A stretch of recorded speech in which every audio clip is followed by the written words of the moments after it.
Assalamualaikum, welcome back to Invest Saham. Pada video ini kita akan update money flow dan menganalisa saham-saham di sektor batubara. Sebelum lanjut, disclaimer on, ini bukan ajakan jual beli saham, so langsung saja kita ke pembahasan. Jadi setelah kemarin IHSG kita naik 0,7% di level 6.815 karena adanya akumulasi asing dan juga ditambah dengan penguatan rupiah ya. Bahkan hari ini juga rupiah ada penguatan 0,9%, close di 16.435 rupiah per 1 USD. Maka kita cukup yakin ya di beberapa hari atau di minggu-minggu ini IHSG berpotensi akan naik lagi. Juga saham-saham yang memang ya belum naik tinggi seperti saham big banks yang mungkin teman-teman masih hold dalam kondisi floating loss ya. Semoga saja bisa lanjut naik dan rebound agar kita bisa kembali cuan dari kenaikan harga saham.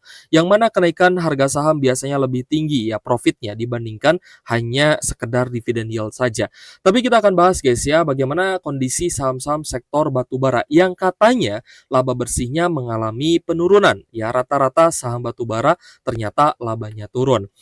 Jadi untuk harga acuan batubara ya, kemarin sempat turun ke area low-nya di 93 USD per ton. Namun di beberapa hari ini ternyata mulai ada kenaikan kembali.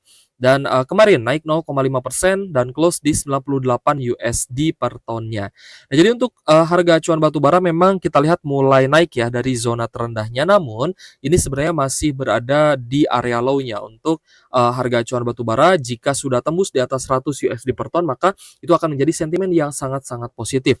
So, saham pertama adalah PTBA yang akan kita bahas di video ini. Jadi untuk PTBA ada koreksi 0,7% ya. Kemarin close di Rp2.740 per saham meskipun ya sempat turun ke area low di 2.640-an. Tapi ternyata saham PTBA bisa ada rejection ya dari area low kemarin. Kemungkinan besar ya karena banyaknya investor yang jualan saham PTBA atau net sell karena laba PTBA ternyata turun guys ya. Nah, kita lihat ada akumulasi dan akumulasi ini terjadi karena asing yang masuk. Ternyata ada AK yang masuk 6,5 miliar, lalu juga ada OD dan SQ ya sebagai top buyer. AIBK juga akumulasi. Beberapa investor retail sebenarnya masuk, tapi beberapa investor domestik ini sepertinya ada net sell ya guys ya. Contohnya seperti GR, ada KKYU, PD dan juga BB. Nah, jadi net buy asing tidak terlalu besar, sebenarnya hanya 2,9 miliar saja dan memang di beberapa hari sebelumnya di tanggal 29 dan 30 April itu ada akumulasi yang cukup besar untuk saham PTBA. Jadi ketika labanya turun, ya asing juga mengurangi porsinya untuk akumulasi PTBA dan kemungkinan juga bisa saja berbalik net sell. Nah, kita mungkin akan lihat ya bagaimana nanti pergerakan PTBA apakah akan lanjut turun ya karena uh, penurunan laba yang terjadi di PTBA itu ya karena penjualan batubaranya turun dan juga harga batubara yang memang sedang berada di area low ya atau di harga yang cukup rendah. Jadi ya wajar saja labanya juga turun. Tapi memang cukup dalam ya untuk penurunan laba saham PTBA. Jadi PTBA kalaupun memang lanjut turun ya di hari Senin besok, maka itu adalah hal yang wajar karena kemarin sudah berada di zona overbought atau jenuh beli. Jadi kalau misalkan sudah di overbought dan turun, itu adalah koreksi yang wajar gitu ya. Harus terkoreksi memang. Dan kalau naik itu berarti anomali, seperti itu guys.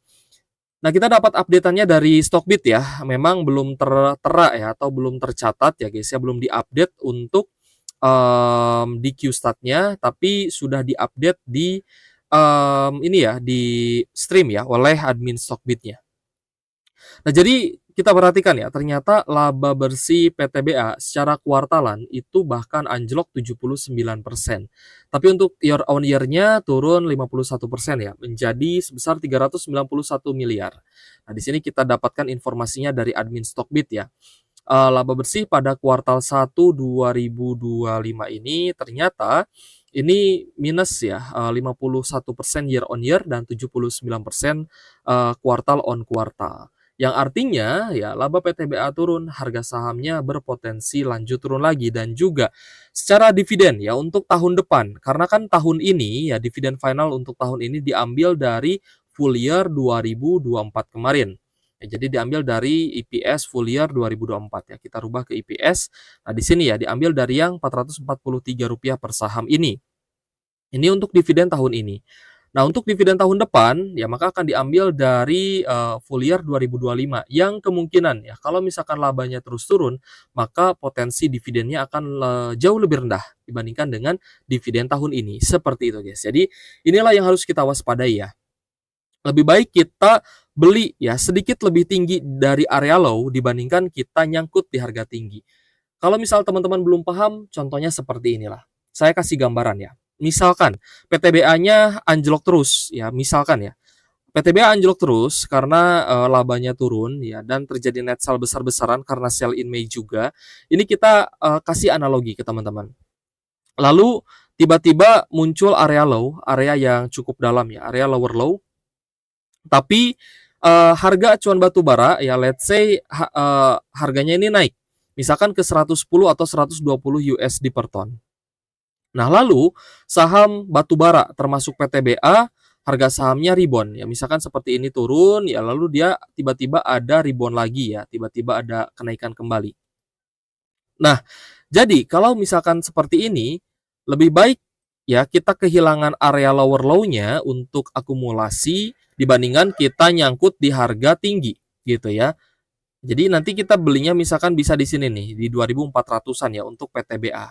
Jadi sedikit lebih tinggi dari area low itu lebih baik dibandingkan kita nyangkut di harga tinggi ya, karena kita asal beli dan tidak melihat sentimen yang ada. Seperti itu guys ya. Mudah dipahami ya untuk analoginya ya. Jadi nanti kita tunggu dulu nih sentimen negatifnya lewat, lalu kalau misalkan memang sudah price in, ya maka kita bisa beli sedikit lebih tinggi dibandingkan area low. Karena untuk area low sendiri mungkin kita baru ini ya baru entry 1. Di sini entry 1 ya atau buy 1, di sini bisa buy 2 dan bisa lebih banyak lagi. Seperti itu guys ya.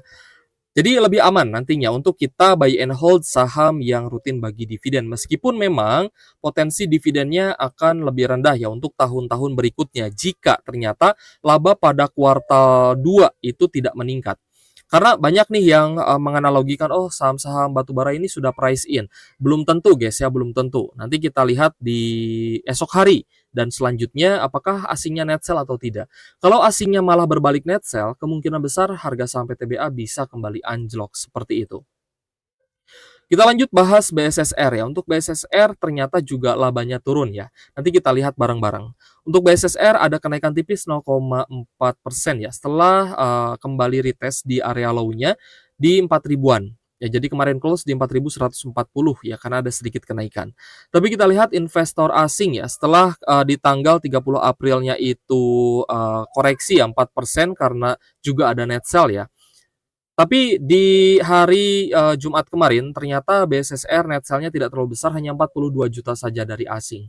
Dan kita lihat beberapa investor retail ada yang akumulasi tapi juga ada yang distribusi. Kemungkinan mereka take profit karena sudah banyak menerima dividen ya dari BSSR.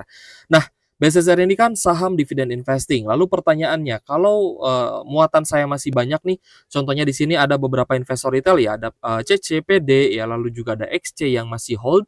Apakah lebih baik saya hold atau saya pindah ke saham lain? Nah, sebenarnya keputusannya itu tergantung teman-teman ya, karena kembali lagi disclaimer on, semua keputusan investasi menjadi tanggung jawab pribadi masing-masing. Tapi saya kasih pandangan. Pandangannya seperti ini. Kalau teman-teman punya harga bawah dalam posisi yang floating profit dan mau pindah, itu tidak akan menjadi masalah besar. Itu bisa dilakukan dengan sangat mudah. Ya, teman-teman kondisi di portonya hijau, sudah berulang kali dapat dividen. Misalkan dari BSSR, teman-teman mau pindah nih ke games. Nah, itu kan akan sangat mudah dilakukan. Tapi berbeda dengan teman-teman yang kondisinya sedang floating loss atau nyangkut. Itu harus dihitung lagi.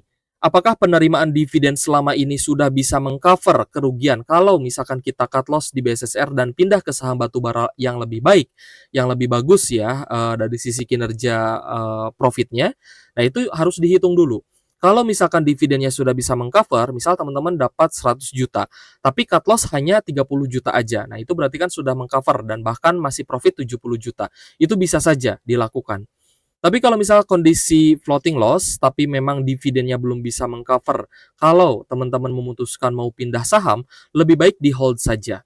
Alasannya kenapa Kak lebih baik di hold kalau misalkan kita tidak mau pindah atau tidak mau cut loss? Ya, alasannya simpel ya. Semoga saja nanti di kuartal 2 penjualan batubara bisa naik, harga batubara juga bisa naik. Itu yang masih bisa diharapkan.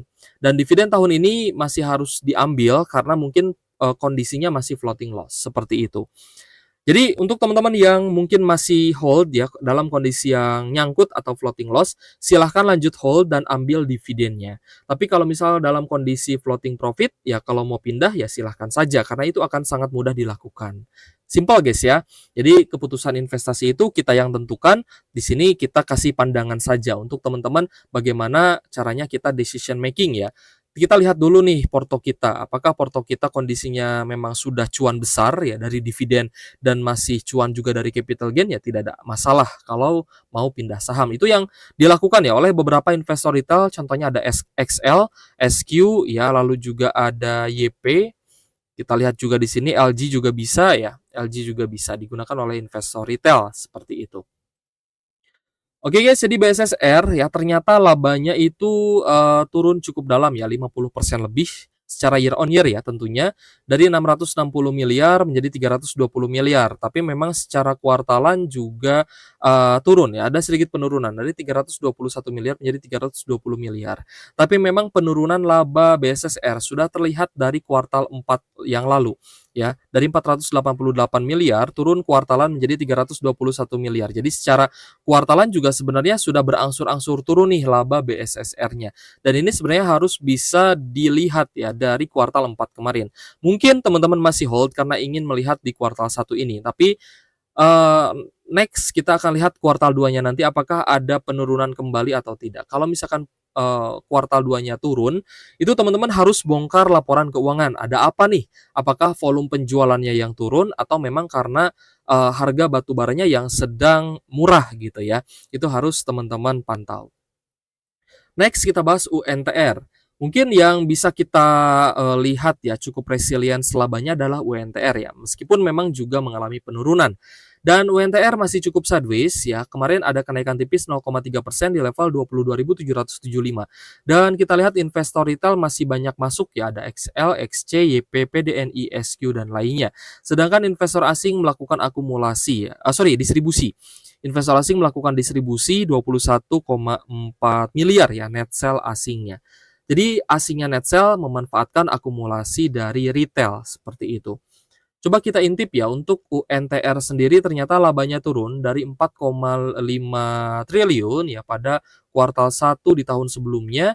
Di kuartal 1 tahun ini ternyata turun menjadi 3,1 triliun saja guys ya. Jadi ada penurunan juga sebenarnya untuk laba dari UNTR. Nah, untuk potensi ya full year 2025 ini baru prediksi aja guys ya dari sekuritas. Ternyata di full year tahun ini diproyeksikan akan turun ya dari 19,5 triliun menjadi 12,7 triliun ya guys ya. Jadi penurunan laba ini juga akan berimbas terhadap penurunan EPS yang artinya dividen dari UNTR juga berpotensi akan turun. Seperti itu. Tapi kalau misal kita bandingkan ya dengan penurunan laba saham-saham batubara yang lain seperti tadi ya, kita lihat PTBA anjlok ya year on year-nya 50% lebih, kuartalan juga anjlok 70% lebih, ya artinya UNTR ini masih sedikit lebih bagus ya, sedikit lebih baik dibandingkan dengan saham batubara lain. Oke ya, jadi untuk UNTR secara analisa teknikal ya, ini kemungkinan akan ada potensi penurunan ya jika asingnya lanjut jualan. Karena juga sudah overbought atau jenuh beli, jadi wajar UNTR-nya turun ketika asingnya kembali net sell. Karena kemarin pun memang ada net sell dan di 1 minggu terakhir ini masih cenderung distribusi. So, untuk teman-teman yang mungkin mau beli UNTR, kita lebih baik tunggu dulu guys, atau wait and see ya. Semoga saja dikasih harga yang lebih murah untuk teman-teman yang mau akumulasi UNTR. Next kita bahas ABMM. ABMM ketika labanya turun, harga sahamnya juga berpotensi turun dan kemarin juga terkoreksi 1,8%, close di Rp3.260 per saham. Kita lihat ada distribusi yang cukup besar ya, terutama dari YB, BKPC dan juga EP. Lagi-lagi investor retailnya akumulasi, ada XL, OD, NI, PD dan juga SQ. MGXC juga terpantau masuk ya. Tapi memang asingnya net sell dan laba ABMM juga ternyata turun guys ya. Kita lihat di sini labanya turun secara year on year dari 793 miliar menjadi 351 miliar gitu ya. Lalu secara kuartalan juga turun dari 433 miliar menjadi 351 miliar. Tapi kalau misal kita lihat ya dari sisi liabilitasnya memang masih cukup besar dibandingkan total ekuitasnya ya. Dari ekuitasnya hanya 14 triliun saja sedangkan liabilitasnya mencapai 19,7 triliun. Seperti itu guys. Jadi masih cukup besar ya untuk hutang atau liabilitas dari ABM Investama ini. Meskipun memang ya saham ABMM diinvestasi oleh Pak Lo Keng Hong, tapi kalau misal teman-teman mau dapat harga murah, ya karena kan kalau misal kita beli di harga murah sedikit lebih tinggi saja dari area low-nya, maka ya setidaknya kita dapat kenaikan. Nah, ya, setidaknya kita dapat 14% lah kalau misalkan take profit di harga tinggi. Tapi kalau misalkan kita take profitnya di harga sekarang ya dapat 10% sudah sangat baik ya. Karena sedikit lebih tinggi dibandingkan dari dividend yield saham Big Banks itu sangat bagus. Jadi di sell in May ini bahkan kita mengincar saham-saham bagus itu di harga murah gitu ya. Dan ketika ada tanda-tanda reversal, maka kita akan masuk lebih banyak lagi. Oke guys, jika ada pertanyaan boleh tulis kolom komentar, tapi tadi saya cek ya, sudah banyak sekali teman-teman yang request saham di kolom komentar. Akan kita bahas besok ya, di hari Minggu.